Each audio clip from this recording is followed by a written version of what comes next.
living through the pandemic. So as RT said, I have a book coming out actually in April that will look at the effect of pandemics on cities. And I wanted to talk today about the impact that I see this having on Rochester and the opportunities that this pandemic creates for the city of Rochester and Olmsted County. When I use the word Rochester in this talk, I'm meaning Greater Rochester. I very much think that the county plays a key role in this, as well as obviously the Destination Medical Center. So just a few generalizations about pandemics, and we tend to forget about these impacts because pandemics only happen about every 80 to 100 years, and so many people will never experience a pandemic, or it's so far in the past that they don't think about it. But pandemics are events that actually accelerate us into the future.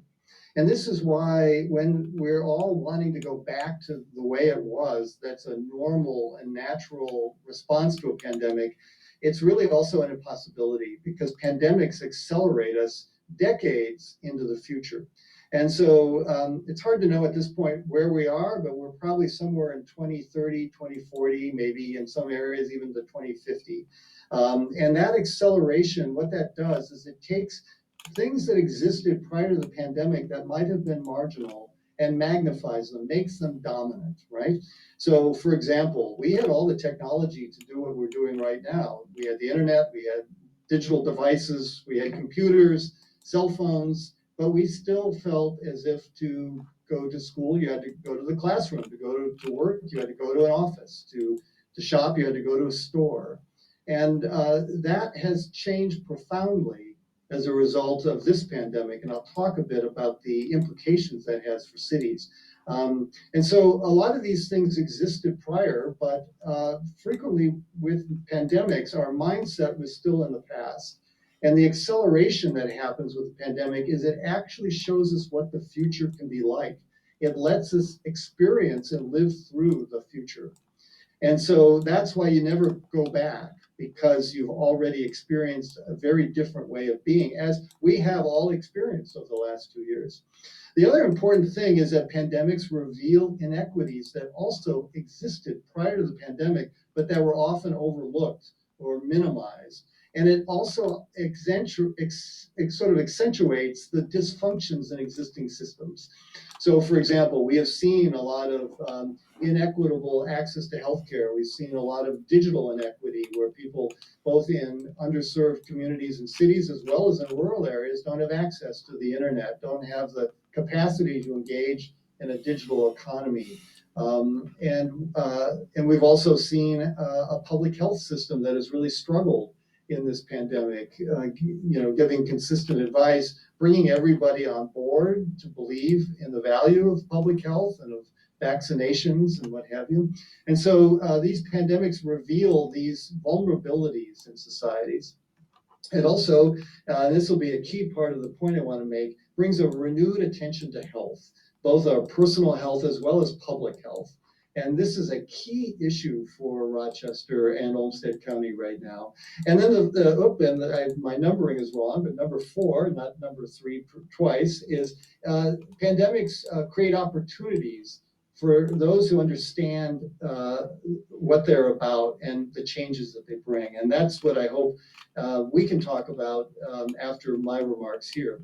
So just a little bit of history. So the middle of the 19th century saw, and actually there had been a whole series of cholera pandemics around the world, and sort of culminated in the discoveries of Dr. John Snow, the Broad Street Pump in London in 1854, where there was a recognition that the miasma way of thinking about disease, so we used to think that disease traveled through the air, that actually cholera was created by polluted water, by bacteria in water.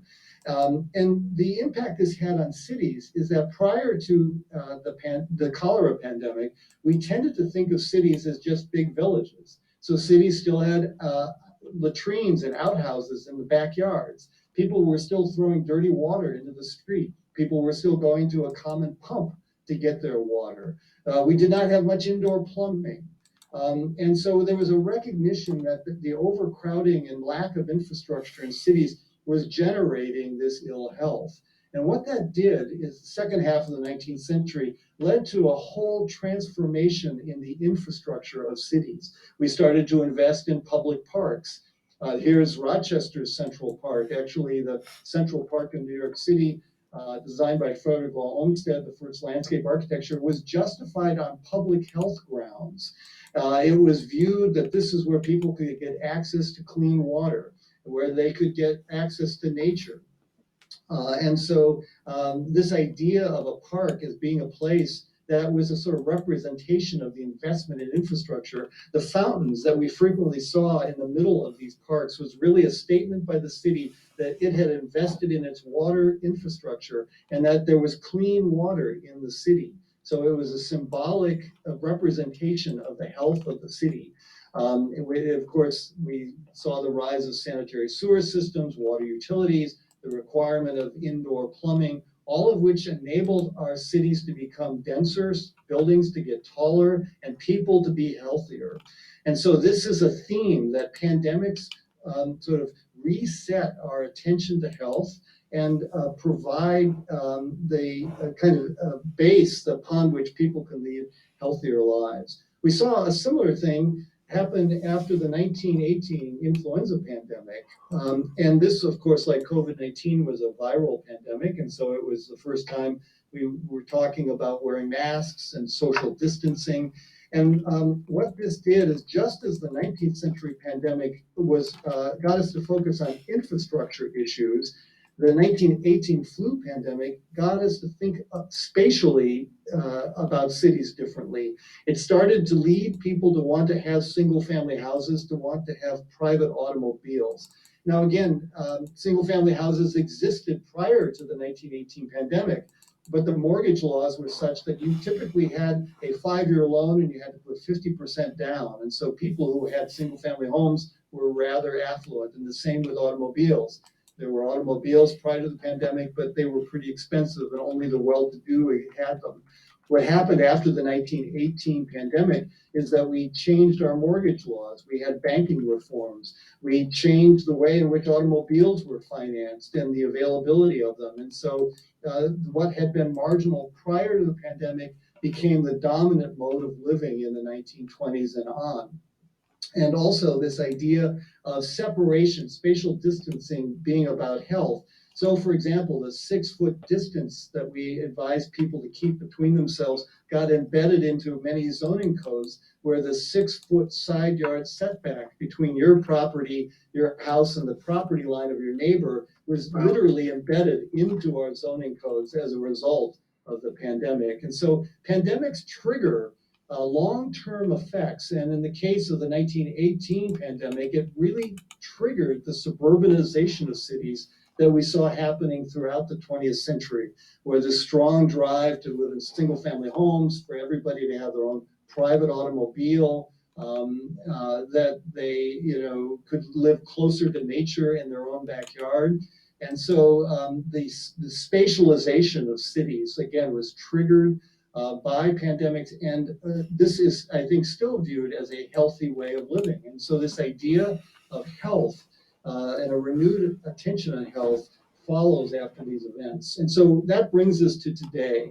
And to me, one of the key issues about this pandemic is it's reset the digital and the physical world. As I said just now, we, of course, had all this digital technology. Of course, not everybody had it, and there was a lot of digital inequity that still exists in our society. But for the first time in human history, we now all have a choice. Do we do something in person, or do we do it remotely? And that has never happened before in human history. It's never been a condition that cities have had to deal with. And so cities going forward, and counties, and basically every governmental entity has got to think about what is the digital infrastructure we need to provide to enable people to have that choice about doing things remotely, and why would people come to a physical space? What is it about the city and about physical space that the online world cannot provide? At the same time, it, of course, revealed the inequities that I mentioned, and it also, of course, as in past pandemics, has elevated and will continue to elevate health as a key issue. Just a bit about the inequities. This is one of the most important issues we have to deal with in our society, which is making the digital world available to everybody. I sort of see it as like the electrification of America in the 1930s. We need the digitization of America in the 2020s, which is that everybody needs to have equal access to the way in which the digital economy is now working, as well as universal access to adequate health care and in a public realm that prioritizes public health. And I think we also have to be careful that we don't end up with a two-class economy of remote workers and essential workers. We need to make sure that essential workers, people who have to work in person, are protected, are treated well, are paid well, and have as much choice in their work environment as those who have the opportunity to work remotely. But with all of that said, I wanted to talk about Rochester, because I think this moment there's never been a greater opportunity for Rochester than right now in this post-pandemic era that we will soon be in. Because of the fact that it has the world's best hospital right in the center of it, that it has an ongoing program to think about it as America's City for Health, in a time when everybody is now thinking and talking about health. A city that brands itself around health is going to be positioned not just in the state, but as a global attractor to people who now realize they can essentially work and live anywhere. So we're going to see a lot of movement of people as they decide where they want to live. Because they can continue to work remotely, and why not live next to the world's best hospital, for example? So while I know there's been concern during the pandemic of some people who have moved out of cities and moved to small towns, the so-called rise of Zoom towns, where people are Zooming from smaller communities, which I think will also continue, by the way. So we are going to see smaller communities and counties doing much better because of that ability to work remotely. We're also going to see cities like Rochester become global destinations for people because of the way in which we have been thinking and talking about the city.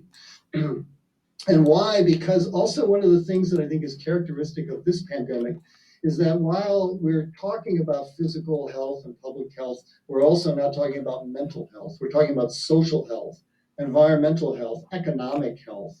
And so health as an idea has become a much broader umbrella to deal with a lot of the priorities that cities and counties now have.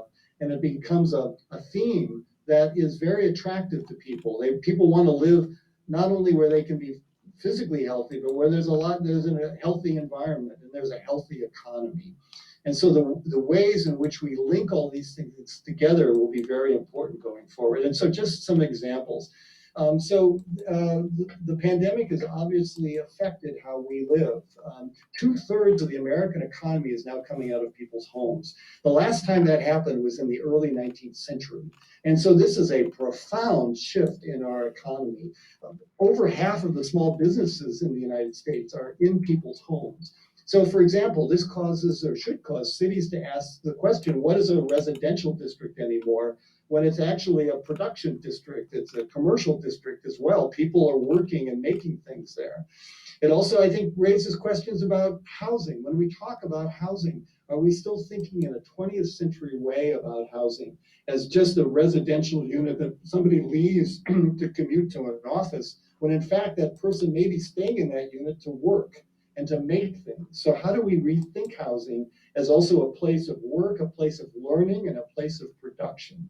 And I would argue that that will also help make housing more affordable because of it sort of helps us think about housing in new ways that is more adaptable, flexible, and not necessarily along the kind of 20th century lines of thinking about what is a reasonable housing unit. This idea of indoor health that the well-being lab is focused on will be increasingly important. And how can the research going on between the Well Living Lab and Mayo really enable us to sort of Rochester to be a place where we're demonstrating what does healthy living look like. Because I think one of the opportunities for Rochester is not only as a destination for people who can work anywhere, but as a place that people will want to come to see how to live better and how to lead healthier lives. And so this opportunity that where all the pieces are already in place to frame this in a way that it's a destination for everybody who cares about health, I think is a really important opportunity for us. So just as the housing unit is changing and becoming a place of work and production, so is the office changing. And as in the collider here, co-working spaces like this, the office needs to become more home-like, in part because the office is now competing with people's homes as a place to work.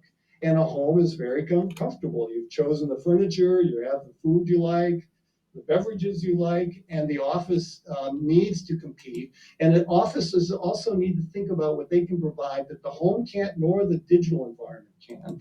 And so this idea of creating offices that encourage collaboration, where it curates relationships, where it has a lot of the kind of comfortable furniture that you find at home, the better food you find at home, the softer lighting. These are all characteristics, I think, of the office going forward. I think we're also going to see more mixed-use buildings where people will be living and working in the same building, where there might be a co-working space and there might be childcare and there might be some housing units. There might be some innovative retail going on. And so again, a lot of the zoning categories that we've inherited from the 20th century no longer apply to the way in which people are actually living and working. And so we need much more flexibility in our regulations to allow the marketplace to find the new normal, to find the new place that's working for people in the way they want to live. I think there's also a tremendous shift happening in retail. I gave a talk a month or so ago to many of the retailers in Rochester about this. And this is one of the areas, of course, that has had maybe some of the biggest impact of the COVID-19 pandemic, with restaurants closing and many stores closing. And I think the challenge going forward is to think about what can bricks and mortar retail do that the online shopping world cannot, because that will continue. There's now 80% of the people who have surveyed doing online shopping, many of whom had not done it before, plan to continue to do it after the pandemic. And so online shopping with delivery of goods and services to your home is going to be just the nature of accessing these things going forward. And so what do we do in retail space? Well, I think the Lynn Lab is an interesting model for what I see happening around the world, which is that increasingly stores are focused on the experience of people. So it's less about having goods that people come in and buy, and more about seeing your customers as assets, as co-designers, co-creators, and rethinking what goods they would like to see, what services they would like. And in fact, thinking about stores that are more like this, where there are work tables in the store, so that customers are participants in envisioning what the business could be. And so this is something that's really hard to do online, and something that the traditional store rarely did, but we're seeing Nike doing this. We're seeing a lot of equipment manufacturers starting to do this in formerly retail spaces. And so thinking about retail in the future as this place of production and creation as much as accessing goods. In restaurants, I think there's the opportunity to sort of reimagine food. I think an opportunity in Rochester is to think about how the retail space, be it restaurants or stores, have a health theme, so that every company that is producing a health-related product or service would want to have a place in Rochester. It would be the place you go to see the newest health-related products and services, and it may even be the place where you beta test products that are not even available yet in terms of their health impacts. And the same with food. I think there's the opportunity to reimagine restaurants in terms of health and connecting it to people's health needs. And again, thematizing restaurants around this idea that drives the entire city to think about how can we grow healthier foods, how can we produce healthier meals for people, and what impact does that have on people once they consume them. Health is transforming how we learn. I teach a class of 20 students typically 3 or 4 of them come to the classroom, the rest remain remote. So when you give people choice, they are telling us how they want to, in this case, learn. And of course, this varies depending on the age. Younger kids need more socialization than older college students, for example. But nevertheless, I think that this idea of everything that we used to do is now going to be permanently hybrid, and that there's an important role of choice in all of this is again really important. And so thinking about how we can also expand who we consider a student, to make lifelong learning really accessible to everybody, to make higher education accessible and affordable to everybody by adequately using these new platforms, I think is, again, one of the opportunities. And how could the partnership between the University of Minnesota and Mayo and Rochester in terms of a health curriculum, how could that curriculum not be available just to University of Minnesota students, but to anybody in the world concerned and caring about health? And so, again, reimagining higher education as this broad scale platform that is accessible to all, I think is, again, an opportunity here. We're also seeing health and reframing innovation. A lot of research shows that when you create incubators like One Discovery Square and have a variety of perspectives and a variety of disciplines interacting in a place, you have more breakthroughs and faster breakthroughs. And so why have this in a city? Because cities have a greater diversity of people and perspectives. And so this notion of the city as an incubator of new ideas and invention has been a traditional role that cities have played. And I think it's, again, the opportunity of a city and a region like Rochester and Olmsted County to sort of think about how everything we do can be about how do we promote innovation in health.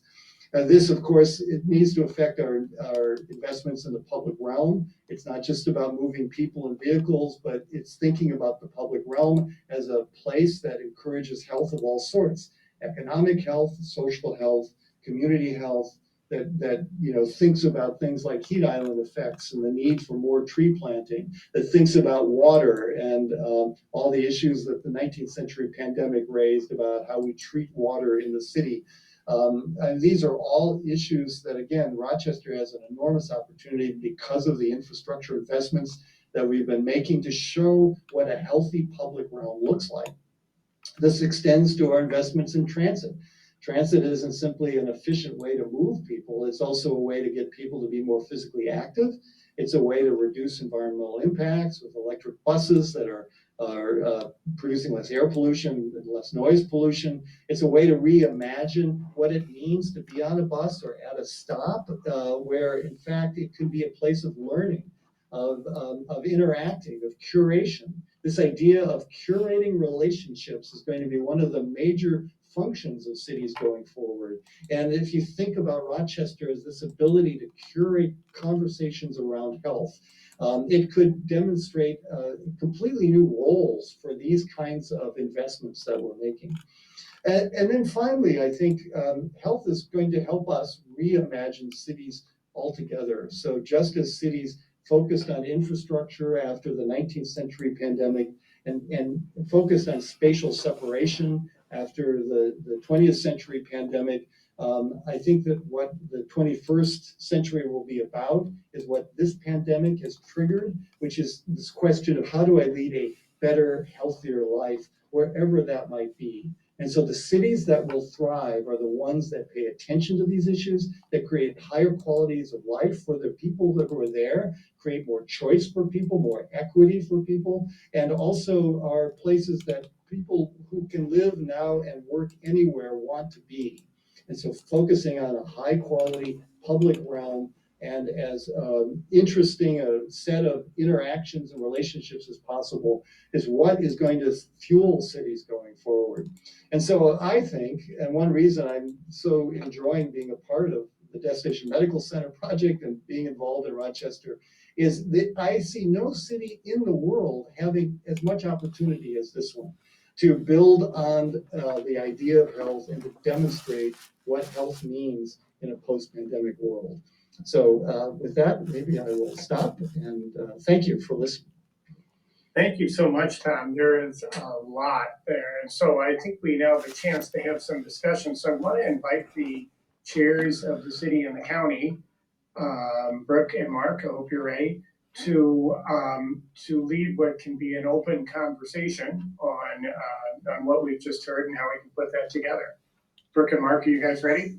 Yep, I think I will start it off and Commissioner Tyne will jump in along the way, but I have long been a admirer of Tom Fisher since I was in grad school over 15 years ago. But as a student of urban design and public health, these ideas of creating a healthy public realm and thinking about health and all the decisions we're making just resonate really closely with me. So lots of great ideas. One thing after the next he went through. I'm wondering if anyone wants to just take a quick moment to reflect on what really stood out to you or resonated with you as something that seemed exciting or particularly pertinent to our work in Rochester.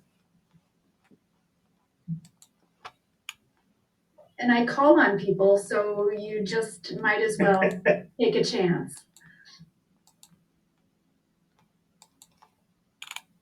Well, Brooke, I'll jump in. I like you, I've benefited from the inspirational thinking of Dr. Fisher in many different settings over a number of years. So thank you, Tom. But I think the challenge is always for me when I think of either as an employee with some responsibility for achieving it or in a governance role like this one on this board is how do you think about the possible and understand that you're at a moment of critical change, a real fulcrum point where you have the opportunity to, if you will, leapfrog over your competitors, to accelerate change that you would maybe otherwise achieve, but over a longer period of time. And what's the change management that has to go into that? How do you assist with rethinking business models? How do you think differently about access to capital? It's all of the systems and processes around that that need to change. And I don't know if there's a question there, but it's just where my head is at about, you certainly can't do anything without creating a shared understanding of the opportunity that will allow you to change predictable and well-known and sometimes beneficial systems.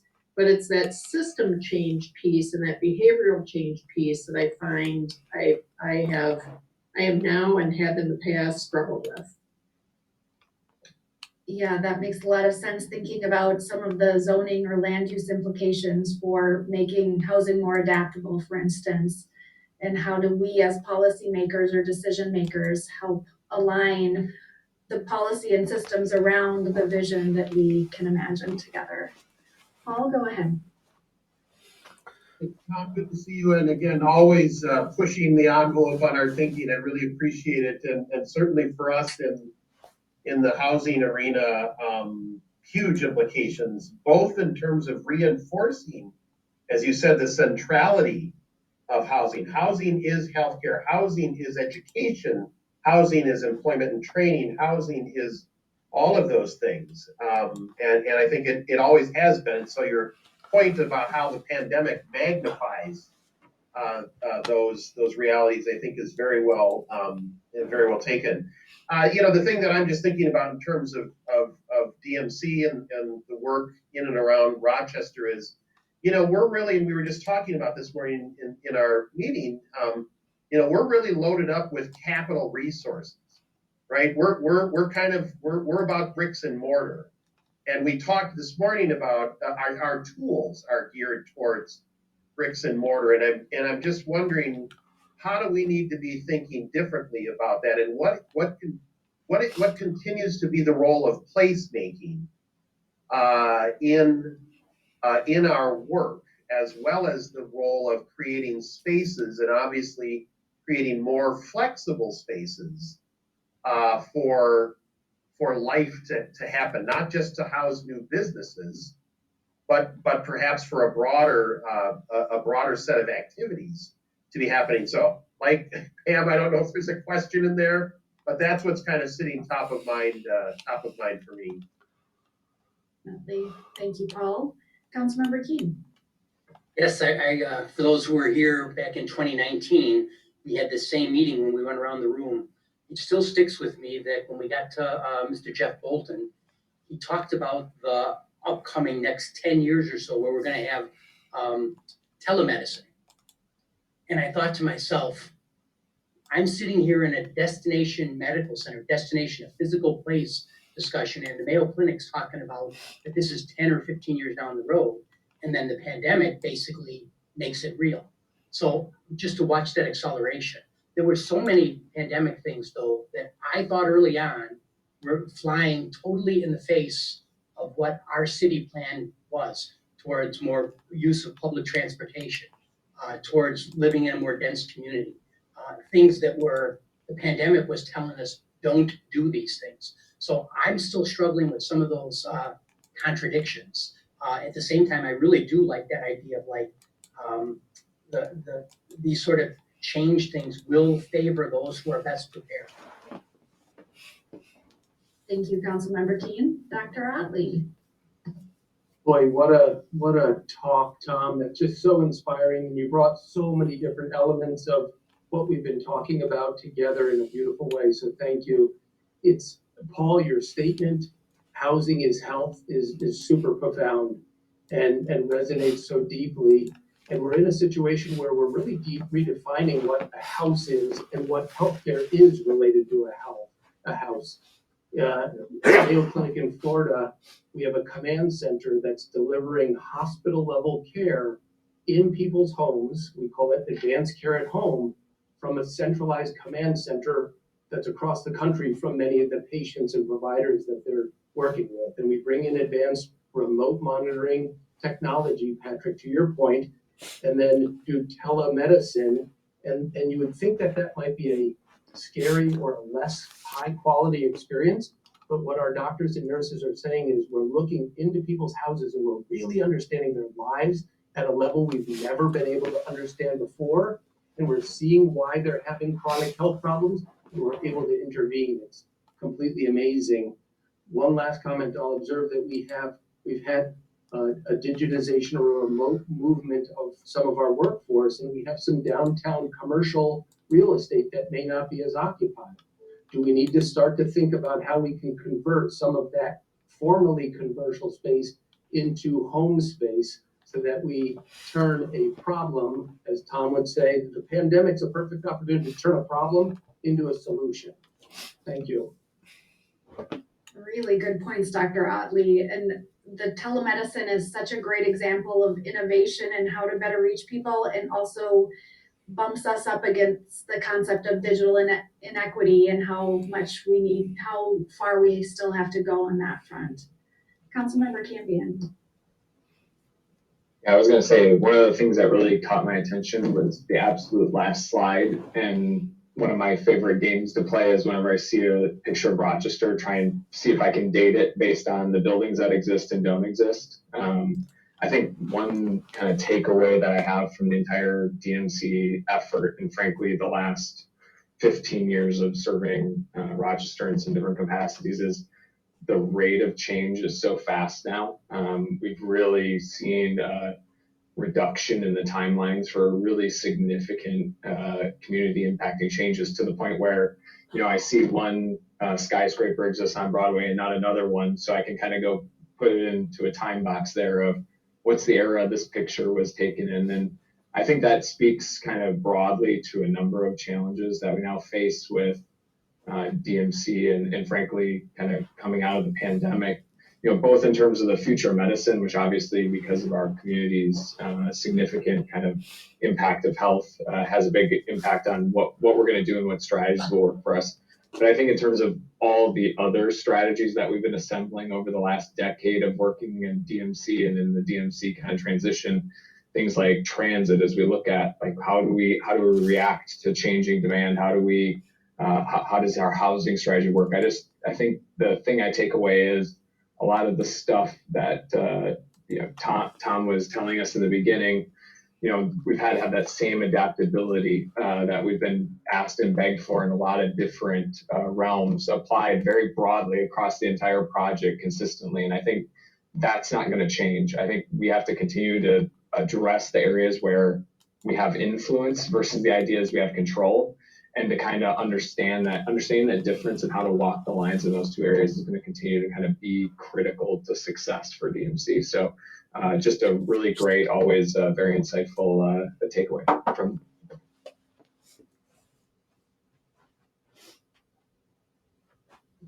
Thank you, Nick. RT, did you want to say something? Yeah, I wonder if I could connect Councilmember Campion's comment to Pam's comment about change management and pose a question to those of you on the ground. I'm a retail politician by training who's disconnected from the constituency. So a big part of this is for those of you on the ground to feed back to us. So take this whole point that Tom talked about the incredibly rapid change going on and our need to react to it. And then take the idea of how much a community wants to or can change. And I'm trying to keep that in my head. If you brought this out to your constituents, would this be embracing, yeah, let's really move, let's really go? Or would you be hearing, well, there's so much going on now, you gotta slow this thing down? What's the tone right now of how much we can move into embracing things that may feel different? It's a great question. Councilmember Dennis, I know you have your hand up. Do you feel like reflecting on RT's question as well? No, I had something else to add. Yeah, go wherever. Yeah, I think that's a good one to keep in mind, though, the readiness for change as people share additional thoughts. So go ahead, Councilmember Dennis. Okay, well, I was just going to chime in a few things that came out when I was listening to the presentation. Revealing the inequalities, I think, was something that people don't always see with pandemics, how the haves and have-nots can become even greater with the roles they play in society. And then also the focus on health. I did like that the idea of mental health, economic health, environmental health, all of those were also put into play. From my experience as an educator, I see the kids who come to school from sleeping in their cars. So I do think housing is a huge issue for people who can't afford these high markets in Rochester, but also the link between the amount of screen time and mental health issues. There's a direct link between people who look at screens all the time and then their mental well-being diminishing. So I feel that as a city, as part of our role is to find places where we can make free and accessible places, shared places that people can have a sense of belonging, because I feel that mental health issues that are starting to show themselves have a direct link between us isolating ourselves from other people. So that's what I took from a city perspective, is that we need to really focus on more environmental health and mental health in the future. So thank you. Really good comments, thank you. Councilmember Kirkpatrick?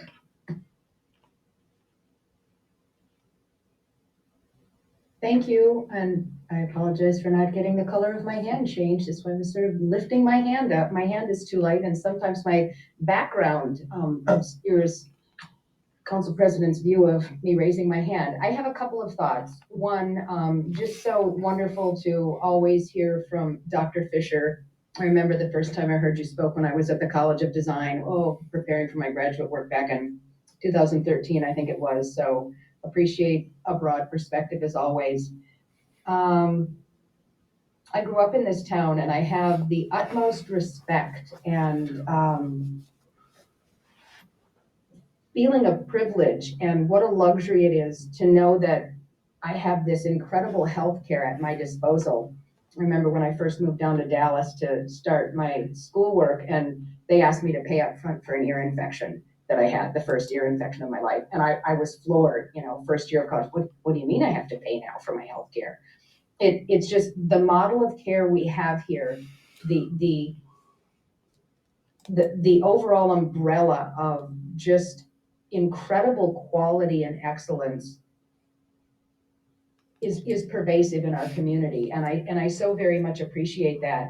And I think it's important as we think about moving into that realm of how do we care for everyone, this city of care, this city of health, and how do we address certain things. I think it's very important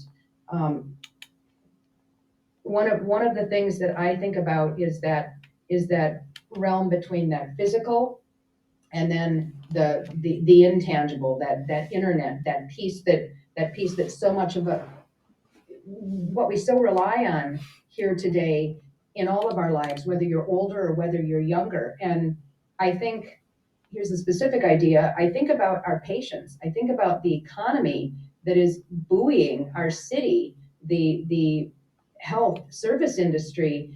And one simple thing, our menus in our restaurants don't have items such as sodium listings. They don't have items such as cholesterol listings. And we have a plethora of physicians giving dietary instructions to our 15 million patients coming through our community every year.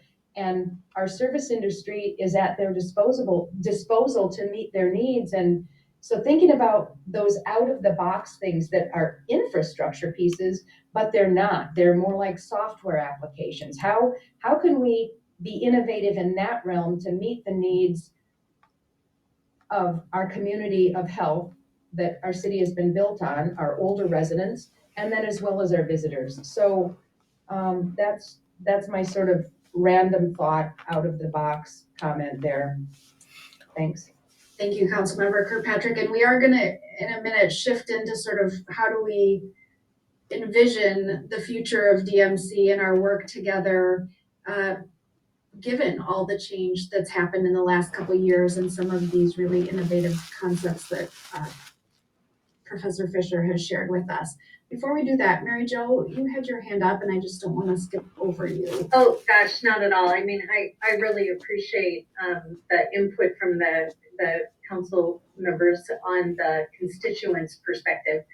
The comment I was going to make, in addition to just thanking Professor Fisher for what was such a great context setting of what we're all experiencing and trying to figure out what will the other side look like, right? We know there'll be dramatic change, but it will have different applications. The one thing I was thinking about is, sometimes when you see acceleration and innovation, like we did with digital, and I loved the commentary about how quickly we went from a 10-year vision to a 10-minute vision. Sometimes it takes a bit then for that to have much broader applications. But I think you see these things start to be incorporated at all levels. So some of the disparity issues, I think, will be leveled as the innovation becomes more embedded into the overall work that we do. And we have some early examples of that, but I think we need to continue to push ourselves to do that. I think the other thing is, honestly, while sometimes the conversion to digital in particular can feel a little bit daunting, it opens up the world to Mayo Clinic in such a broader way, into Rochester, into Destination Medical Center, than we could have ever imagined. And I think it's a way for us to reach out and grab people and bring them in and expose them to all we have to offer in new and innovative ways. And we need to continue to think about, all right, necessity is the mother of invention, but now how do we really look to optimize some of these new tools that we've really been able to hardwire into our work and use them in new and creative ways to really achieve our objectives. Thank you so much for that, Mary Jo. That is literally our next question. How do we capitalize on what we've learned and really move forward into creating new opportunities? But I'm going to hand it over to Commissioner Tyne because I don't want to dominate the facilitation. So take it away, Mark. You're welcome to dominate the facilitation. You're good at it. So I'll just comment. I really enjoyed this presentation, and especially the historical perspective about how in past pandemics we've made changes. I'm a little curious if we're going to. We made that jump in technology and all that stuff that this has forced us to, but I wonder if there's a longing to return to where we were because it wasn't so bad. Where I see, we have the ability to go to school online right now, but boy, when RPS closed for 2 weeks, that was the end of the world because, these kids, they want to see their classmates and these parents want their kids to have an in-person experience. And I much enjoy a meeting like this more in person than I do on my computer screen. And so I wonder if there's going to be a movement back to, well, let's get back to where we were. We have this in our pocket. We can use it when we need it, but what's the hurry of of moving to Jetson land, where we have no personal contact. So let's throw that out there as a perspective. Brooke, take back over. Oh, sure. Thank you. Good thought. What are we really pushing toward? And I think we would love to hear some ideas from the group. And Councilmember Bransford, just start us off. Hi, thanks. Now, it's interesting, in anticipation of this meeting, one of my friends called and was like, well, what's it like being on the city council? And other than it taking a special kind of crazy to want to do it, it's been very rewarding. And in particular, this is the third largest city in Minneapolis that's undergoing a lot of change. And I think in some respects, we're in a really unique place as a city council because of that change. And it's challenging in and of itself, that alone. So having said that, I picked up on the housing is health. And I tend to agree that with that. You know, we all probably have fond memories of growing up here, there, and everywhere. I went from Brooklyn Park, Minnesota down to Miami, Florida, and grew up in a lot of different places. So how to handle change and things that are coming forward is there has been a fair amount of change in and around the St. Mary's campus in terms of development. Hutsky Park here in Falwell, Historic Southwest, and Pill Hill. They've actually frightened. They felt a little threatened. Their homes, they're a little uncertain. Others are very excited about it. I know a lot of people are excited about the change coming. So one thing to be really cognizant of is, you know, sometimes the change is a good thing and we're all talking about it in a positive way, and that's the way it should be. But we also have to be cognizant of the fact that as things change, as neighborhoods change, as the focus on housing changes, as houses get knocked down, that can have a detrimental effect to some in the community. And there is a level of that percolating around, especially in these couple precincts. So, and the way we want to handle some of that change going forward, I think, is to continue to show the plans as they evolve, as they change, and show the benefits. But to also be aware that sometimes change is frightening. People get very skittish and upset, which hurts mental health. And to make sure that we keep reassuring the community that these changes in the long run will be beneficial. So it's just a word of caution. It's exciting stuff, but you know, as a leader, you've got to make sure that as you go running at that wall, that you really pay attention to those who are kind of crying out and going, whoa, whoa, whoa, this is a little too fast. I feel a little afraid. Thanks. Yes, thanks for those comments, Councilmember Bransford. You know, we can sit around a table as leaders and come up with an incredible vision, but the reality of change is difficult for community, and we want to be sensitive to what our community is telling us as well. I want to be sure that we have a chance to hear from our EDA and DMC board colleagues. Our city council members love to weigh in, but we want to see if there are other thoughts. All right. Well, Councilmember Kirkpatrick, you go ahead, and then anyone else from the county or the DMC boards, please do weigh in as well. I see Doug Baker next. I just want to jump off of what Bransford was just saying, you know, kudos. And the question had been posed at the end before we all started sharing about the innovation. Is the community ready for the innovation? Are they going to embrace it? And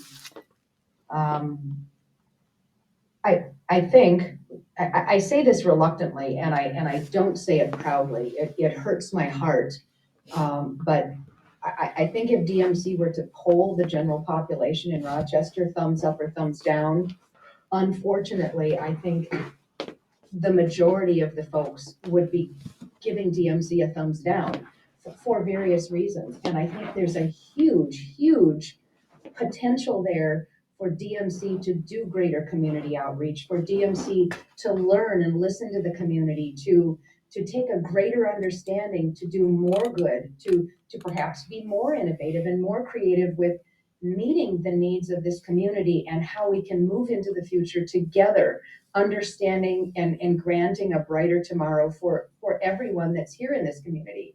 And I think the sooner that we can do that, to really understand what's going on and why there is a majority of thumbs down, I think it would become win-win for everyone. And I think that's really important to understand. Thanks. Thanks, Councilmember Kirkpatrick. Yes, this idea of DMC versus the community was talked about a little bit, or versus Mayo in our earlier meeting today, and how Mayo employees, Mayo is our community, and how do we maybe blur that line a little bit more to make it truly a community effort that's beneficial for all of us.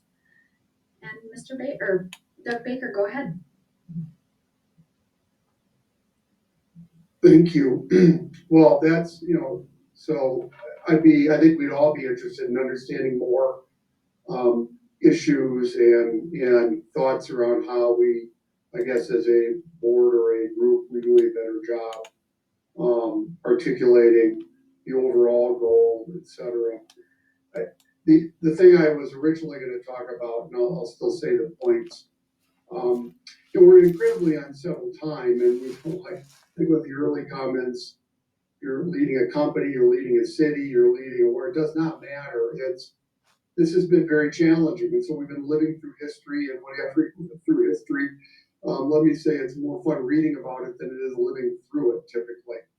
And it's also, I'd say, hard to predict what's going on. I thought, Dr. Fisher, I thought it was a great presentation, and on some fronts, it's areas I haven't even thought about in terms of housing and dating, all the mixed things you can do. So I'm on the target board, and we've been going through huge transition, really driven pre-COVID by big change in technology, Amazon, the big gorilla, and other things that are going on. It was frankly survival. And a lot of the lessons there, and then I would also say we're trying to apply at Ecolab and others, are how do we allow change to happen at the point it needs to, which is closer to where the change is going to have impact, because it's where the ideas come and you can foment a lot of great thinking. And then what are the catalysts for change that you need to create? Could be just enablement, get out of the way. What are the rules you have that are stodgy now in hindsight, et cetera? And as I was thinking through here, I completely agree with the electrification and internet analogy that Dr. Fisher made. I think it's one of the biggest things that needs to happen.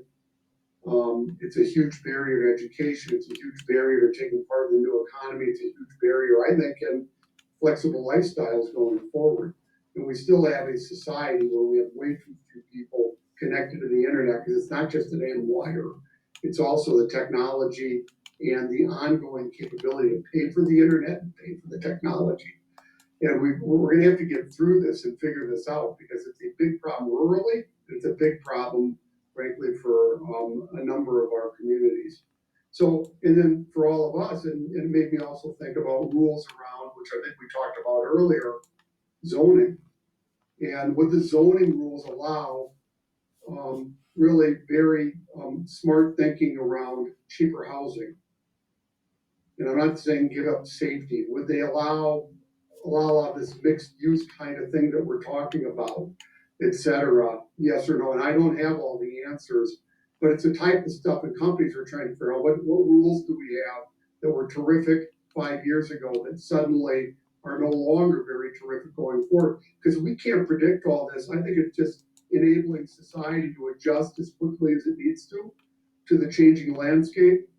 And a lot of times leadership is just allowing that to happen and then direct with momentum. So that's just thoughts. Really good thoughts. I love this idea of rethinking housing, and really from a person-centered lens. So how do we address some of the issues and concerns that have been brought up so far? How do we incorporate supports people really need, like childcare, in case I haven't railed on that one enough in these meetings. So thank you, Doug. Pam, go ahead. Oh, and I'm sorry, RT, you're next. Okay. You're on mute, Pam. Sorry about that. Try not to say that anymore, but go ahead. Yeah, I'll try to be quick about this. I'd like to hear RT's feedback. I know we're running short of time, but I think one of the things that maybe a perception that I have in my head that isn't correct or maybe not shared, but I think of DMCC as really a critical resource for a community to invest in necessary infrastructure to allow development and expansion to occur at a level that would otherwise tax the community's ability to make that investment or unduly focus those resources in a small geographic area at the expense of all the other public services and investments that the community expects. And so for me, I really think I loved today's presentation where it really started with the vision and priorities of the DMCC, the city, and the county, because I think of that as such an opportunity where we can act smartly and in a concerted fashion so that the whole is greater than the sum of the parts. That each entity has its own priorities, its own strategies, and with more clarity for the community about which entity is in a lead role and which entity is a support role for some of those key strategies seems to help or would help the community better understand what exactly is the DMCC, what is it doing, and why should I believe that I am benefiting from the DMCC. So I would really encourage all of the entities to think about communication and how to be more clear about who's leading and who's supporting in various initiatives. And I think I'm just going to stop with that because I want to turn to RT and get his feedback as well.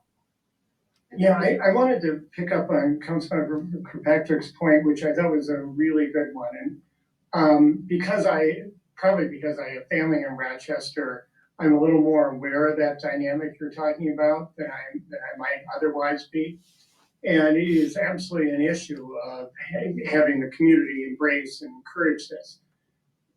That's why I think this meeting is important for us to understand whose role is what on that.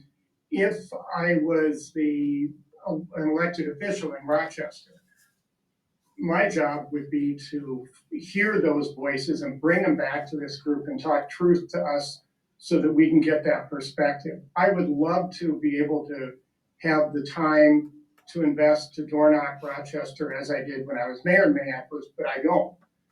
I'm also the representative, and several of us are, of the governor. And our constituency isn't Rochester. Our constituency is the state. And we have to constantly answer the question, why should the state make a massive $500 million investment in Rochester they're not making anywhere else?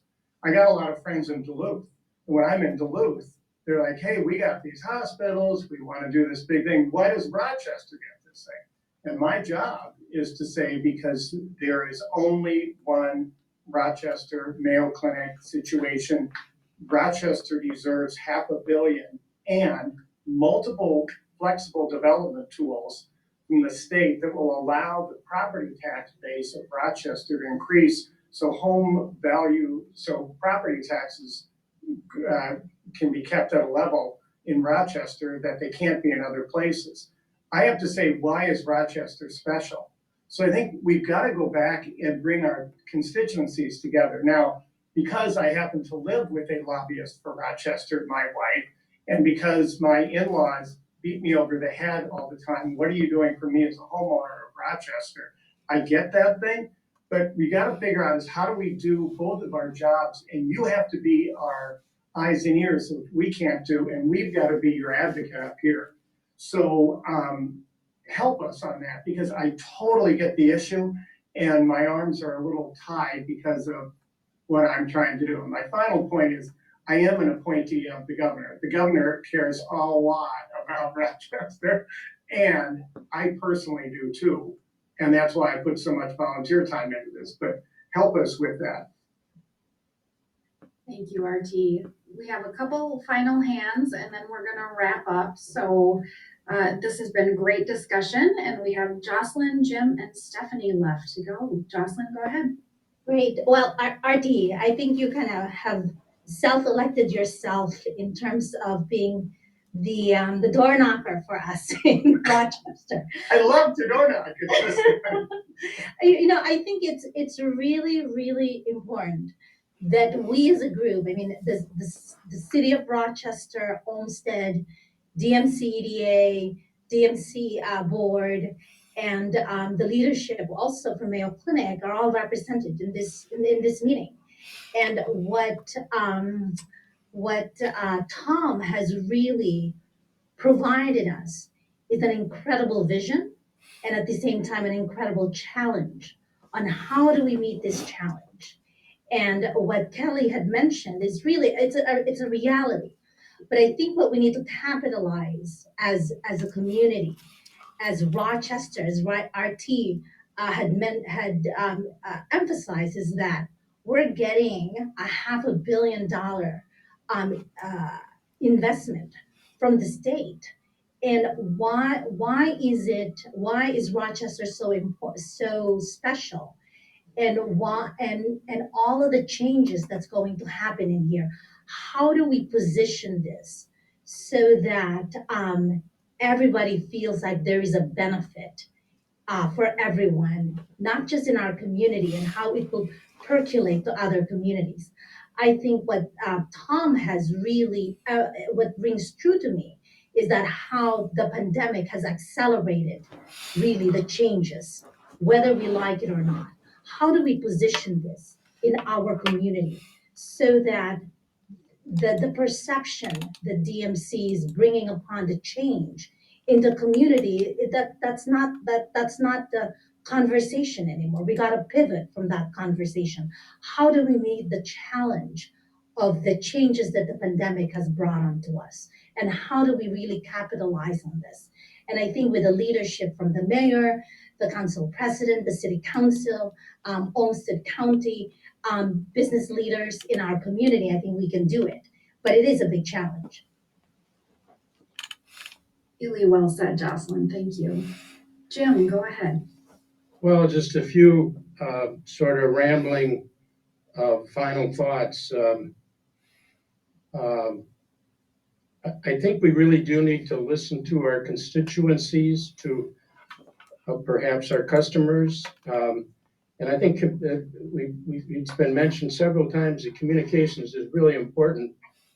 Having family living in Byron and on farms in Olmsted County, I hear exactly what the councilwoman said about how people feel about the DMC. There are more, I think, thumbs down than there are thumbs up. And I think that we have a responsibility to communicate the vision that we have. I think that a lot of, since most everything we do is built around Mayo Clinic's vision of what Mayo wants to be in the future, it's really important that Dr. Audley and all of us stay very close together so that whatever we do is aligned with where Mayo believes the world is going. Having been at Mayo for surgery the last couple of days, every person I interacted with, the first thing I ask is, where do you park? And the most amazing stories you get about how many years they've been at Mayo and how they park. And so then they say, well, why are you interested? And then I say, well, I happen to be a member of the DMC board. And they all get this sort of strange look on their face, like they really don't understand what it is that we do, that we're trying to do. And so not only do we have a communication, I think, project in the community, but we have a big communication project amongst the Mayo employees of understanding what this is all about. And finally, I would say that we need to continue to dream big dreams. Nothing exciting in this world ever happens unless we really think outside the box. Yesterday, when I checked out of the Hilton Hotel, I rode up the elevator with a woman from Miami who thought she was dying because it was so cold. And another couple who were from Virginia Beach, Virginia, and they were so thrilled to be in Rochester. And so I asked them, is there anything that we could possibly do to make both of them were their first visits to Rochester. So the most important thing you could do is figure out how to get us from the airport to Rochester sooner than the methods that we have today. And so I think dreaming big dreams about transportation, high-speed transportation from the airport to Rochester is just one example of the way we need to think out of the box and think creatively about the days and the days ahead of us. That's it. Thank you for those thoughts, Jim, and hope you're recovering well. And Stephanie, why don't you wrap us up? Well, I don't know if this is the way you want to wrap up, but Olmsted County has this unique position of we really support the basic living lives of people and a lot of disadvantaged people as well. And in having this golden vision of the shining city of health on the hill, I want you to pay attention to what Kelly Kirkpatrick has talked about and Mark Bransford has talked about, is that there can be a cavalier attitude about collateral damage and how collateral damage can cause inequity in a community.